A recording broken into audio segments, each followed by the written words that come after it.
اللہ اللہ اللہ اللہ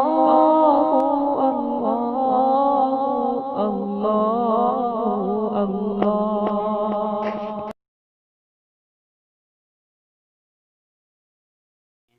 خوابوں کی تین قسمیں ہیں جو رسول اللہ صلی اللہ علیہ وسلم نے بیان فرمائی ہیں۔ نمبر ایک، فالرؤیا صالحہ بشرا من اللہ، یعنی سچا خواب جو اللہ تبارک و تعالیٰ کی طرف سے بشارت ہوتا ہے۔ یراہ المسلم او ترا لہ، جس کو مسلمان دیکھتا ہے یا مسلمان کے لیے وہ دیکھا جاتا ہے، یعنی کسی مسلمان کے بارے میں اللہ تبارک و تعالیٰ کسی دوسرے مسلمان کو خواب دکھاتے ہیں۔ جیسے حضرت عثمان بن مظعون رضی اللہ تعالیٰ عنہ کی وفات کے بعد حضرت ام العلا انصاریہ رضی اللہ تعالیٰ عنہا نے خواب میں دیکھا کہ ان کے لیے ایک چشمہ جاری ہے۔ رسول اللہ صلی اللہ علیہ وسلم نے اس کی یہ تعبیر دی کہ وہ چشمہ ان کا عمل ہے جس کا ثواب ان کے لیے جاری ہے۔ تو یہ حضرت عثمان بن مظعون رضی اللہ تعالیٰ عنہ کے لیے ان کی وفات کے بعد اللہ تبارک و تعالیٰ کی طرف سے بشارت تھی جو ام العلا انصاریہ رضی اللہ تعالیٰ عنہا کو خواب میں دکھلائی گئی۔ نمبر دو، الرؤیا من تحزین الشیطان، شیطان کا ڈراوا، یعنی شیطان مختلف شکلیں اختیار کر کے انسان کو پریشان کرتا ہے۔ کبھی کسی خطرناک جانور کی شکل اختیار کر کے انسان کے خواب میں نظر آتا ہے اور انسان اس کی وجہ سے ڈر جاتا ہے۔ بسا اوقات ایسا بھی ہوتا ہے کہ انسان جب شیطان کے ڈراوے کی وجہ سے ڈر جاتا ہے تو اس کے ڈر اور خوف کے آثار اس کے چہرے کے اوپر، اس کے جسم کے اوپر بھی ظاہر ہوتے ہیں اور نمایاں ہوتے ہیں، نظر آتے ہیں۔ نمبر تین، الرؤیا تحدیث النفس، یعنی انسان اپنے نفس سے باتیں کرتا ہے، خیالات اس کو آتے رہتے ہیں، اور یاد رکھنا چاہیے کہ خیالات کی ریل بلا توقف اور برابر مسلسل چلتی رہتی ہے۔ ایسا ہوتا ہے کہ انسان جو چیزیں دن بھر دیکھتا ہے، جو کام دن بھر کرتا ہے، ان کی عادت اس کو پڑ جاتی ہے۔ جب رات کو وہ بستر پر پہنچتا تو اس کا دماغ وہی چیزیں دن بھر کی اسے دکھانی شروع کر دیتا ہے، یہی خیالات ہیں۔ اور تعبیر صرف پہلی قسم کے خواب کی ہوتی ہے، یعنی بشرا من اللہ کی تعبیر ہوتی ہے، تحزین من الشیطان اور تحدیث النفس کی کوئی تعبیر نہیں ہوتی۔ اب سمجھنا چاہیے کہ اگر کوئی مسلمان رسول اللہ صلی اللہ علیہ وسلم کو خواب میں دیکھے تو وہ آپ صلی اللہ علیہ وسلم ہی ہوتے ہیں، یا شیطان آپ صلی اللہ علیہ وسلم کی شکل اختیار کر کے کسی مسلمان کے خواب میں نظر آ سکتا ہے۔ تو اس سلسلے میں ہمیں دو حدیثیں ملتی ہیں جو دونوں کی دونوں متفق علیہ ہیں اور متعدد صحابہ ان دونوں حدیثوں کے راوی ہیں۔ پہلی حدیث ہے، رسول اللہ صلی اللہ علیہ وسلم نے فرمایا، من رآنی فی المنام فسیرانی فی الیقظۃ ولا یتمثل الشیطان بی، جس شخص نے مجھے خواب میں دیکھا تو وہ مجھے بیداری میں بھی دیکھے گا، اور شیطان میری شکل میرا پیکر اختیار نہیں کر سکتا۔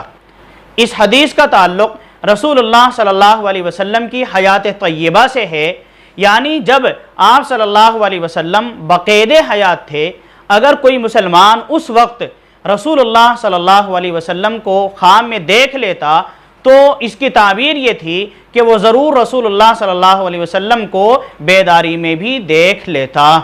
اس لیے کہ رسول اللہ صلی اللہ علیہ وسلم جو اس کو خواب میں نظر آئے ہیں وہ بالیقین رسول اللہ صلی اللہ علیہ وسلم ہی ہیں۔ شیطان آپ کی شکل اور آپ کا پیکر اختیار کر کے کسی مسلمان کے خواب میں نظر نہیں آ سکتا۔ دوسری حدیث ہے، رسول اللہ صلی اللہ علیہ وسلم نے فرمایا، من رآنی فی المنام فقد رآنی فإن الشیطان لا یتمثل بی، کہ جس شخص نے مجھے خواب میں دیکھا تو بالیقین اس نے مجھے ہی دیکھا ہے، کیونکہ شیطان میری شکل اختیار کر کے کسی کے خواب میں نظر نہیں آ سکتا، میری شکل اختیار نہیں کر سکتا۔ اس حدیث کا تعلق رسول اللہ صلی اللہ علیہ وسلم کی حیات طیبہ سے بھی ہے اور آپ صلی اللہ علیہ وسلم کے دنیا سے پردہ فرما جانے کے بعد بھی ہے۔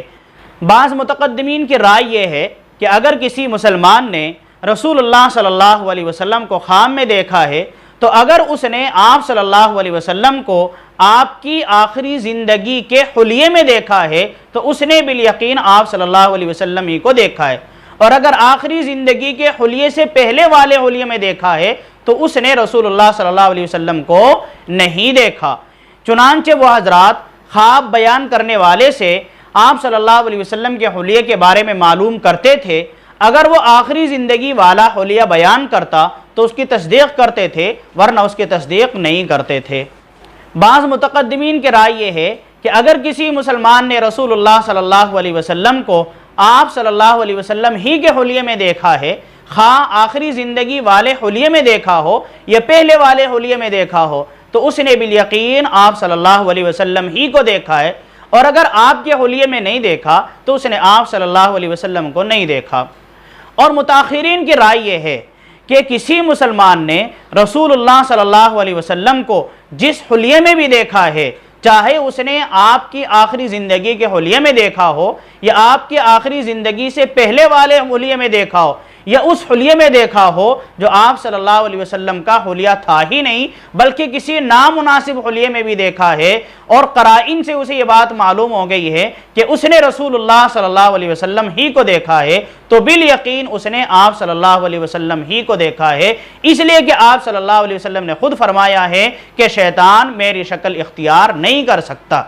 پس اگر کسی مسلمان نے رسول اللہ صلی اللہ علیہ وسلم کو آپ ہی کے حلیے میں دیکھا ہے تو اس کے لیے یہ بشارت ہے، اور اگر کسی مسلمان نے رسول اللہ صلی اللہ علیہ وسلم کو نامناسب حلیے میں دیکھا ہے، مثلا اس نے دیکھا ہے کہ آپ صلی اللہ علیہ وسلم باشرہ نہیں ہیں یا آپ صلی اللہ علیہ وسلم کا لباس شرعی لباس نہیں ہے، تو بھی وہ آپ صلی اللہ علیہ وسلم ہی ہیں، اور اس مسلمان کو رسول اللہ صلی اللہ علیہ وسلم کا اس نامناسب حالت میں نظر آنا یہ اس مسلمان کے لیے تنبیہ ہے، اس کو غور کرنا چاہیے، اور اگر اس کے اندر کوئی نقص اور عیب ہے تو اس کو دور کرنے کی کوشش کرنی چاہیے۔ بہرحال اگر کسی نے رسول اللہ صلی اللہ علیہ وسلم کو دیکھا ہے، چاہے کسی بھی حلیے میں دیکھا ہو، چاہے وہ آپ صلی اللہ علیہ وسلم کا حلیہ ہو یا آپ صلی اللہ علیہ وسلم کا حلیہ نہ رہا ہو، اگرچہ اس نے کسی نامناسب حالت میں بھی آپ صلی اللہ علیہ وسلم کو دیکھا ہو تو یقیناً وہ آپ صلی اللہ علیہ وسلم ہی ہیں، اس لیے کہ شیطان آپ کی شکل اختیار کر کے کسی کے خام میں نظر نہیں آ سکتا۔ شیطان یہ تو کر سکتا ہے کہ کسی کی بھی شکل اختیار کر کے کسی مسلمان کو دھوکہ دے دے، لیکن رسول اللہ صلی اللہ علیہ وسلم کی شکل اختیار کر کے کسی مسلمان کو شیطان دھوکہ نہیں دے سکتا۔